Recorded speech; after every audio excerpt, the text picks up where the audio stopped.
Olá, seja bem-vindo a mais um dia lendo a Bíblia. Estamos no dia 94 de 365 lendo a Bíblia. E chegamos ao final do livro de 1 Samuel. Para hoje são os capítulos 28, 29, 30 e 31. E junto com o final de 1 Samuel termina o reinado de Saul, que termina de uma maneira trágica. Trágica. Muito trágica. Saul, ele teve decisões desde o começo do seu reinado. Ele agia muito pelas circunstâncias, pelo seu instinto, pela sua visão. E ele não tinha comunhão com o Senhor. Embora ele buscasse o Senhor, mas ele buscava de qualquer jeito. Então Deus não me respondeu? Eu vou, Vou aqui dar um jeitinho.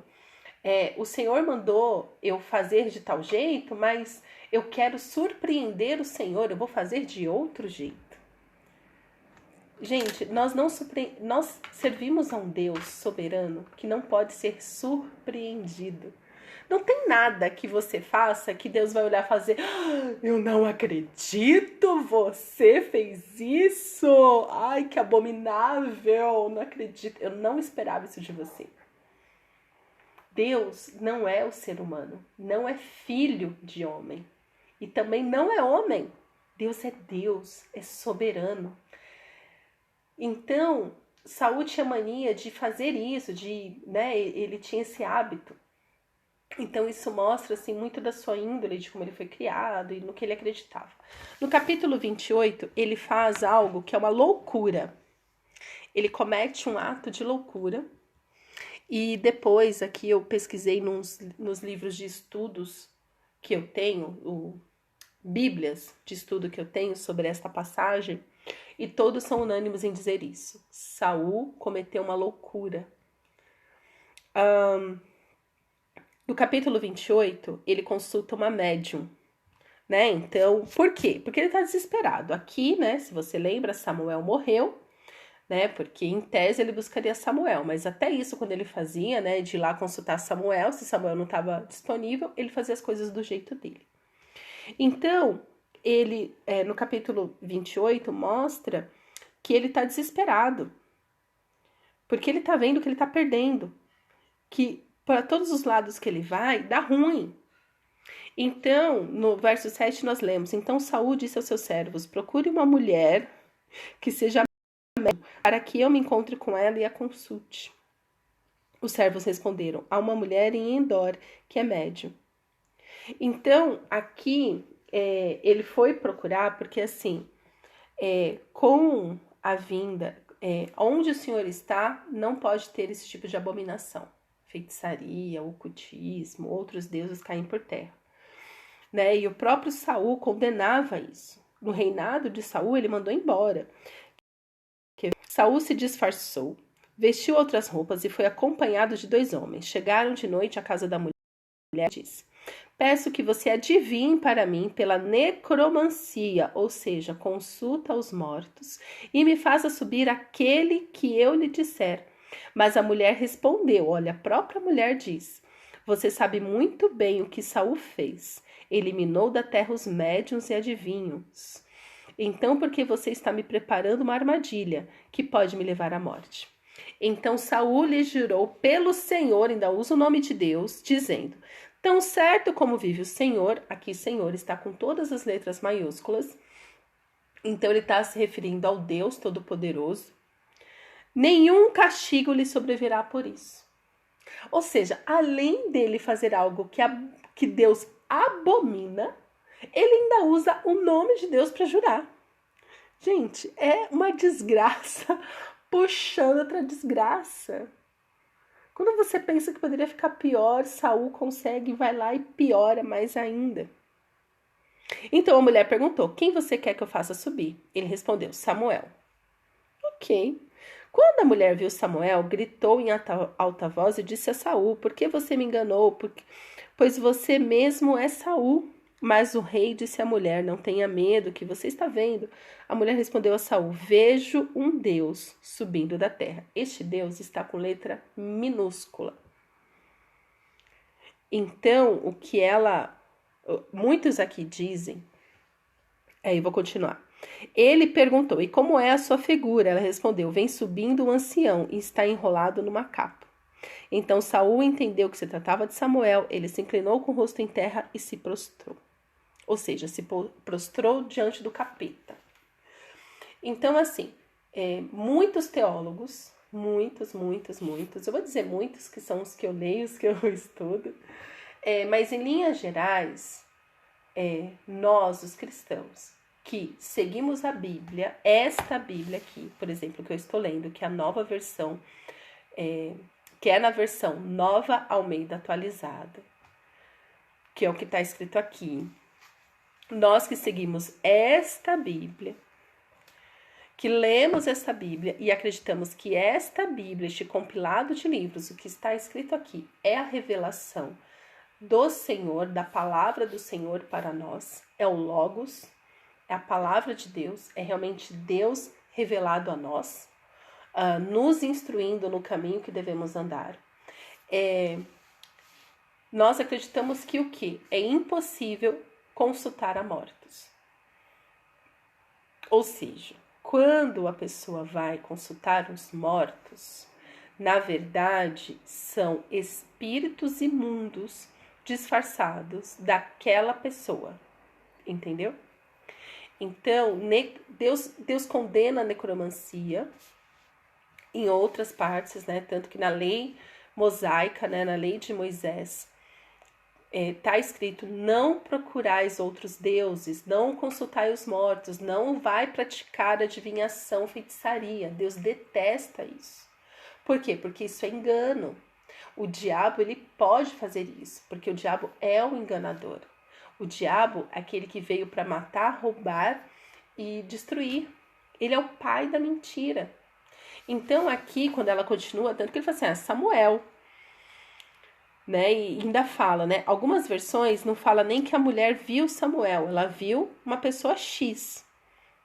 Tanto que ela descreve, né? Vem subindo um ancião, está enrolado numa capa.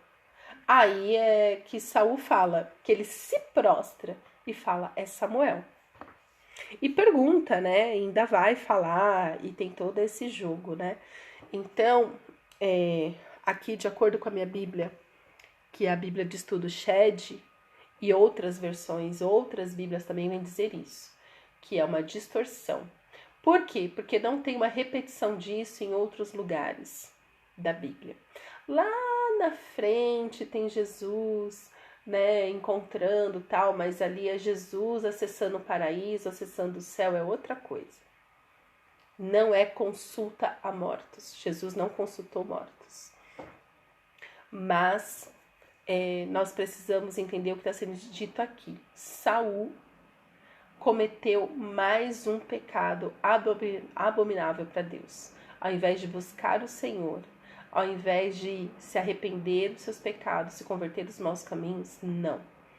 Ele vai consultar, vai praticar algo que Deus tinha proibido o povo de praticar, que é a necromancia, a consulta aos mortos.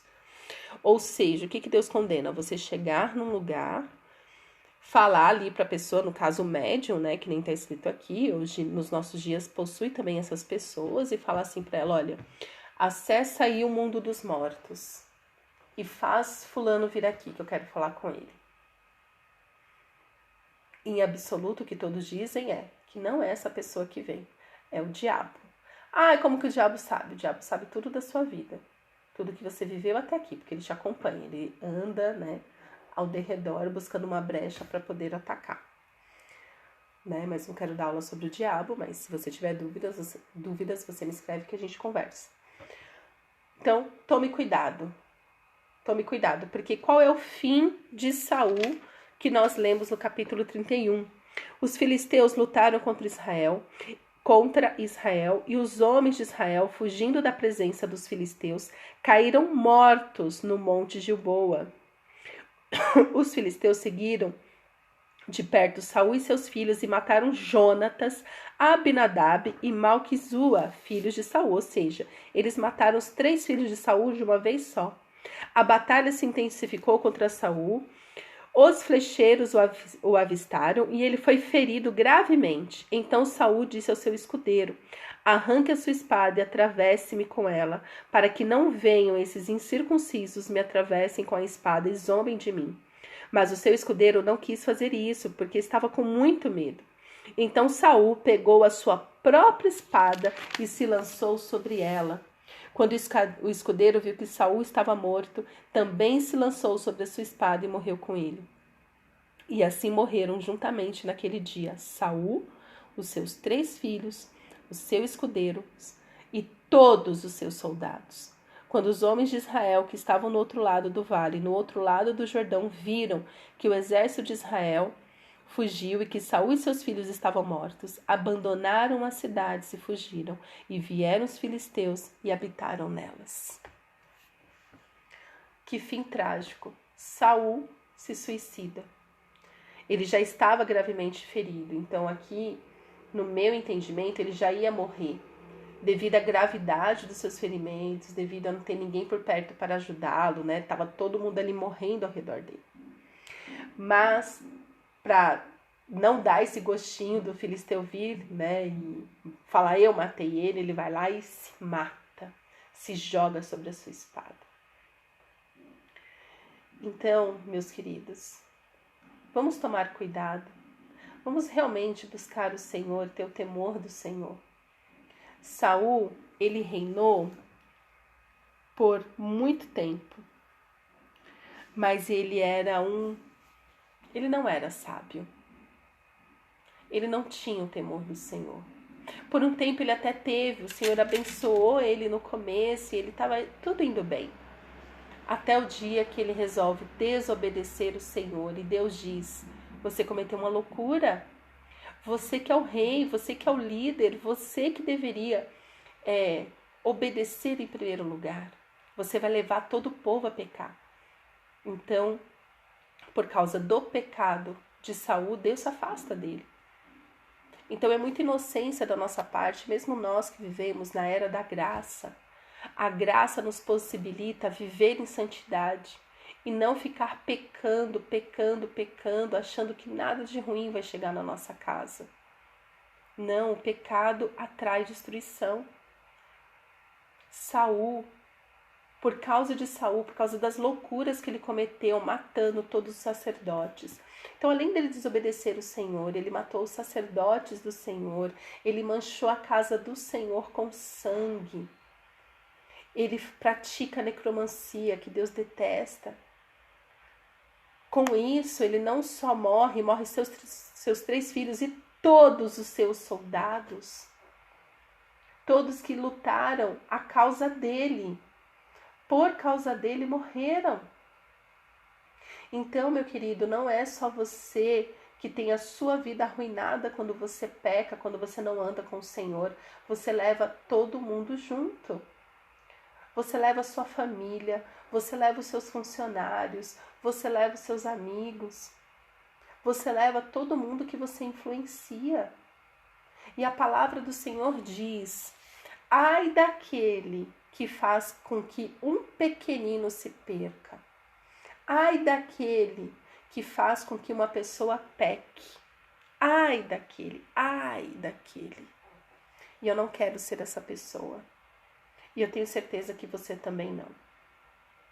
Então Saul, o primeiro rei de Israel, cometeu tantas loucuras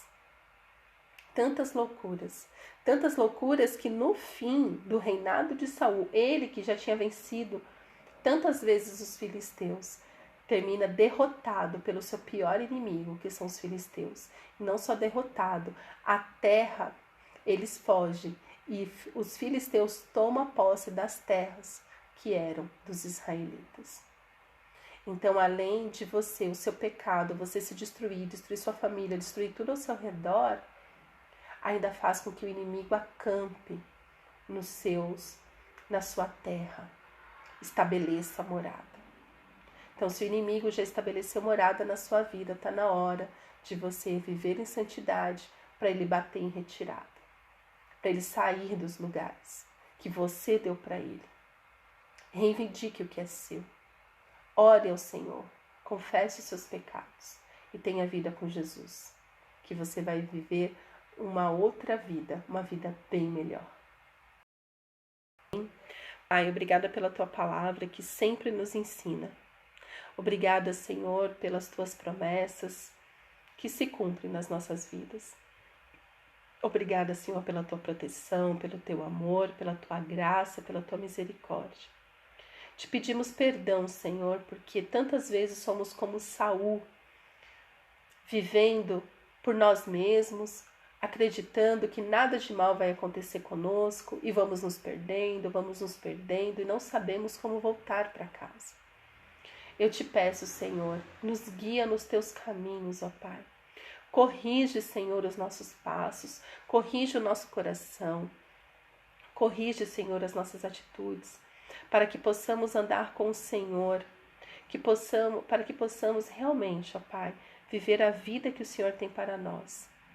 Nos abençoa, Senhor, nos dá sabedoria para viver, nos abençoa com coragem para fazer a sua vontade.